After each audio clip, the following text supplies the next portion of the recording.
Minasan, ohayou gozaimasu. Good morning. I'm absolutely delighted that I can participate in this forum.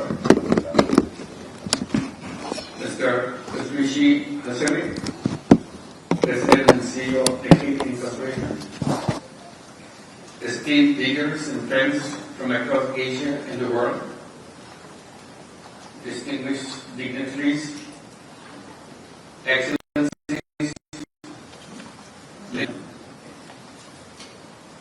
it is truly an honor and privilege to address this gathering of such an inspiring group of global thinkers and decision makers in the Nikkei Forum 30th on Future of Asia.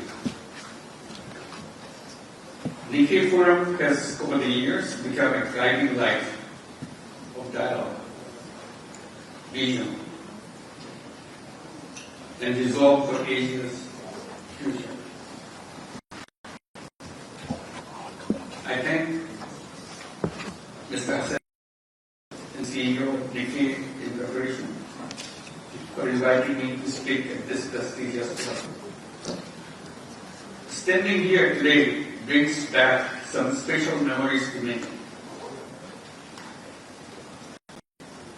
20 years back, in 2004, they honored me with the Asia Prize.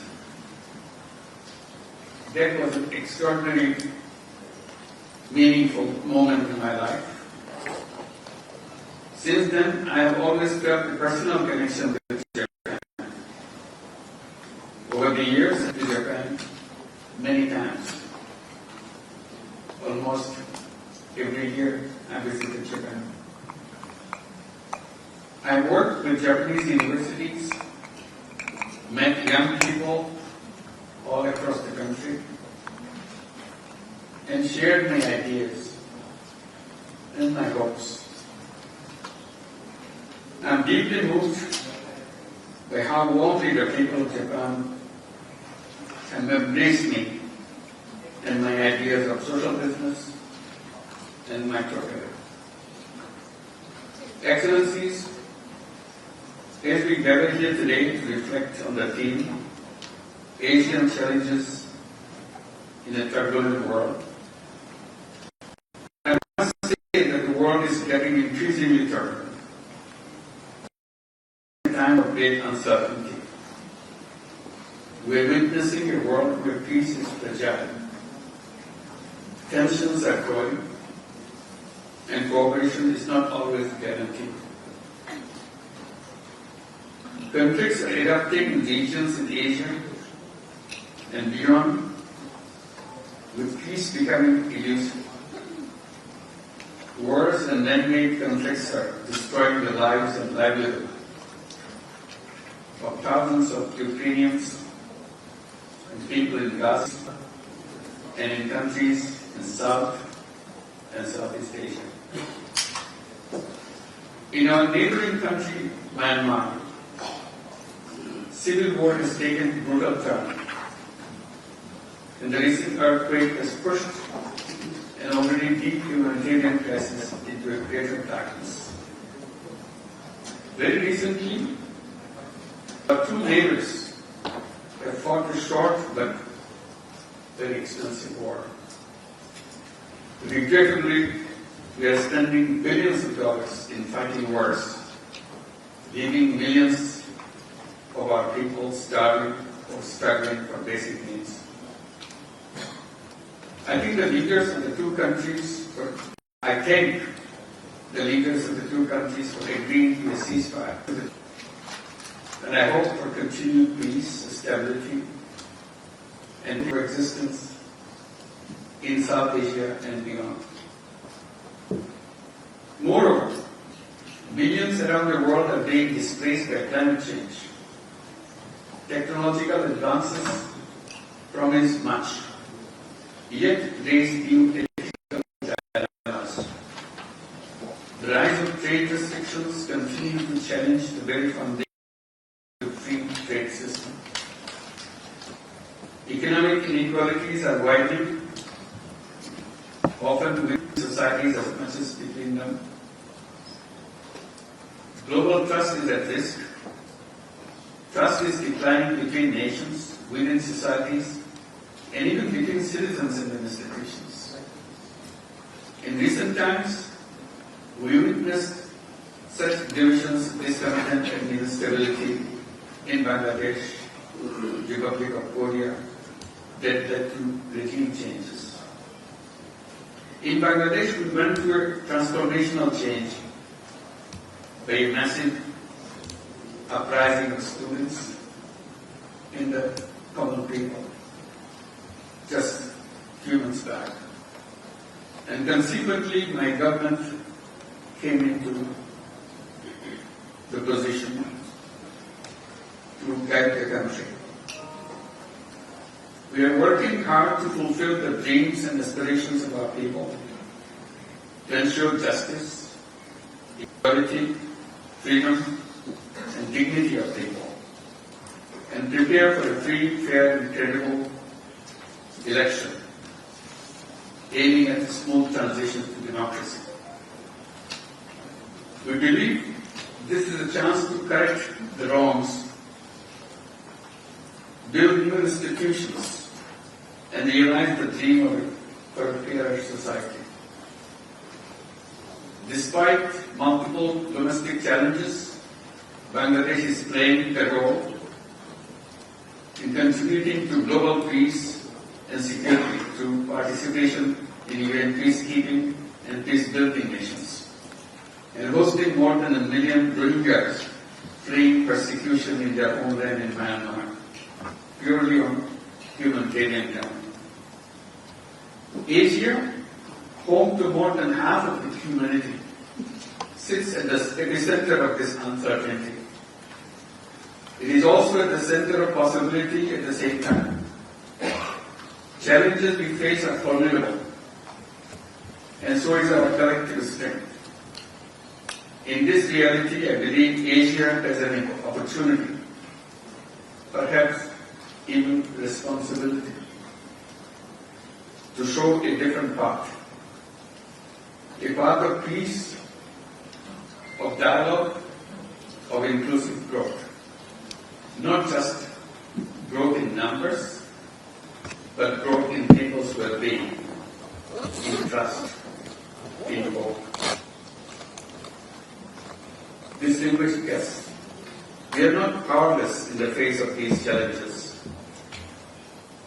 In fact, we are at a turning point in history.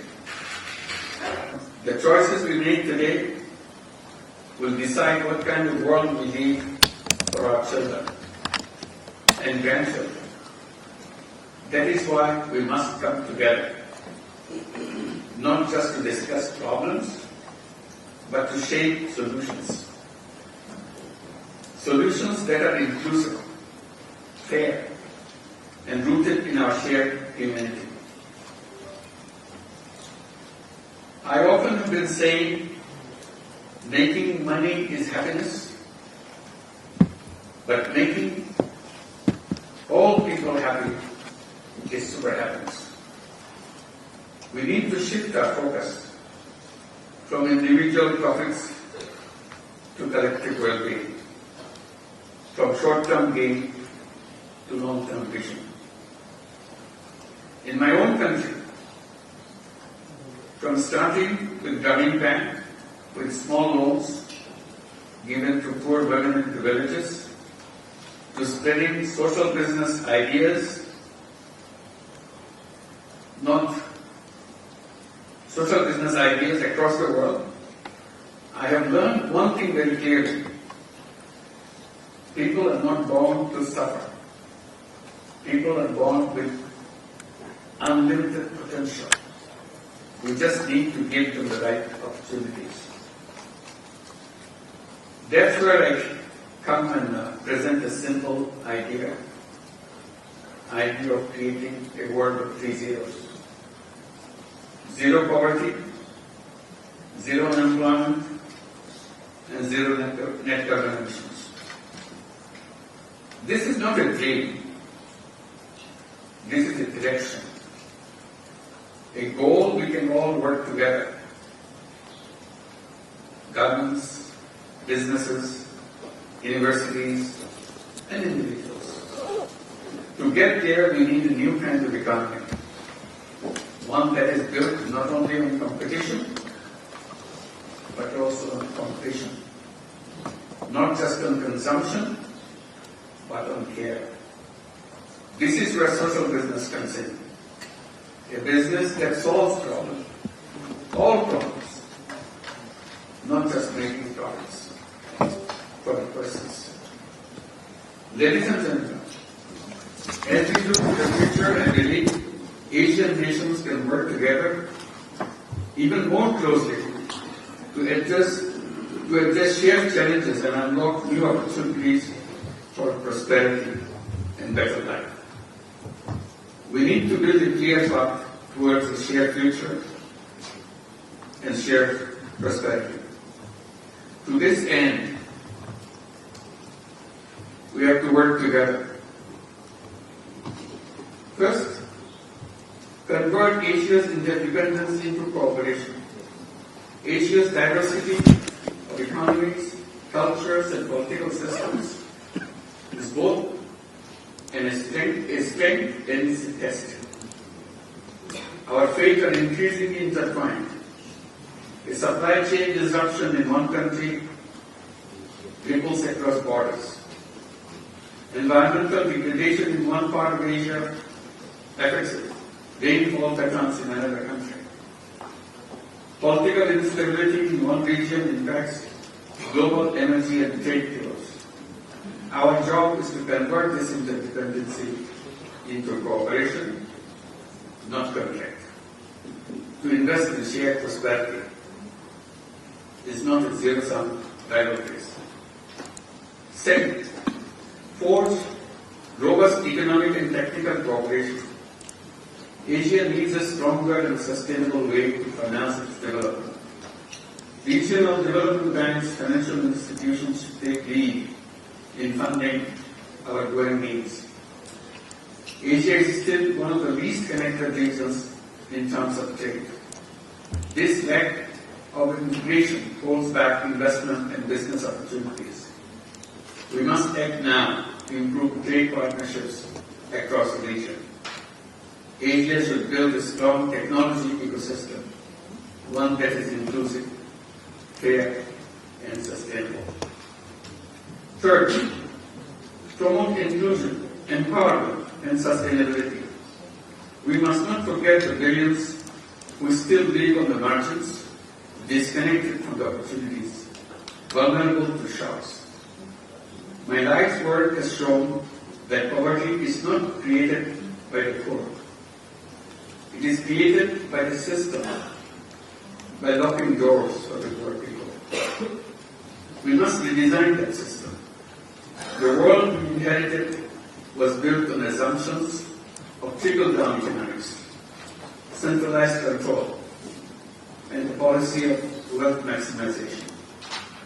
We need to build a new architecture, one that promotes inclusion, empowerment, sustainability at every level. This is where Asia can lead. Fourth, transform lives through investment in people. Let us invest not just in infrastructure and industrialization, but in people, through education, health, social business, digital access, and so on. Let us embrace the idea that profit and purpose can coexist, and that social business can transform lives where traditional markets and governance fail. Fifth, pursue green transition. Asia is both a victim and contributor to climate change. Rising seas threaten Bangladesh and the Pacific Islands. Glaciers in Himalayas are melting, endangering fresh water for billions. We need an Asian green transition driven by youth. Let us support renewable energy cooperatives, climate smart agriculture, circular economies. Let us create platforms that allow grassroots innovators to scale across the borders. Six, tap the potential of Europe to shift from job seekers to job creators. Half of Asia should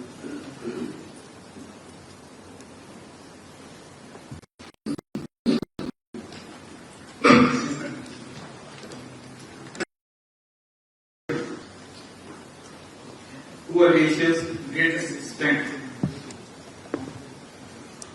Their creativity and energy should be at the center of our efforts. Our youth are ready, but they need the tools, trust, and freedom to shape our own futures. Social business, digital platforms, and microfinance can unleash a new wave of grassroots-led innovation. I always encourage young people, do not wait to find a job. Create one. Be an entrepreneur. You have all the strength, all the possibilities of being a successful entrepreneur. Every human being is born as an entrepreneur, not as a job seeker. Do not just seek a paycheck. Build something that solves a problem. Be a job creator and be a social business creator. Finally, in a turbulent world, people's empowerment and grassroots leadership matters more than ever. Asia must offer not just economic strength, one that champions peace over power, cooperation over competition, sustainability over short-term gains. We must move from wealth concentration to wealth sharing, from capitalism for profit to a capitalism with purpose.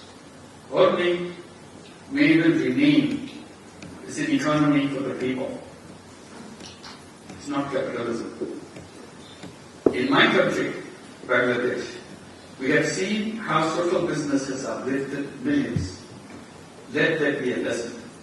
When people are given dignity, trust, and a chance, they rise, they become free.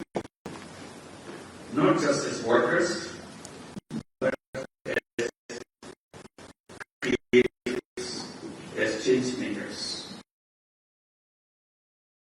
Platform of hope, Nikkei has created space for where dialogue leads solutions, and where trust is not just a word, but a goal we work together. The future of Asia is not just about economics or geopolitics. It's about people. It's about ideas.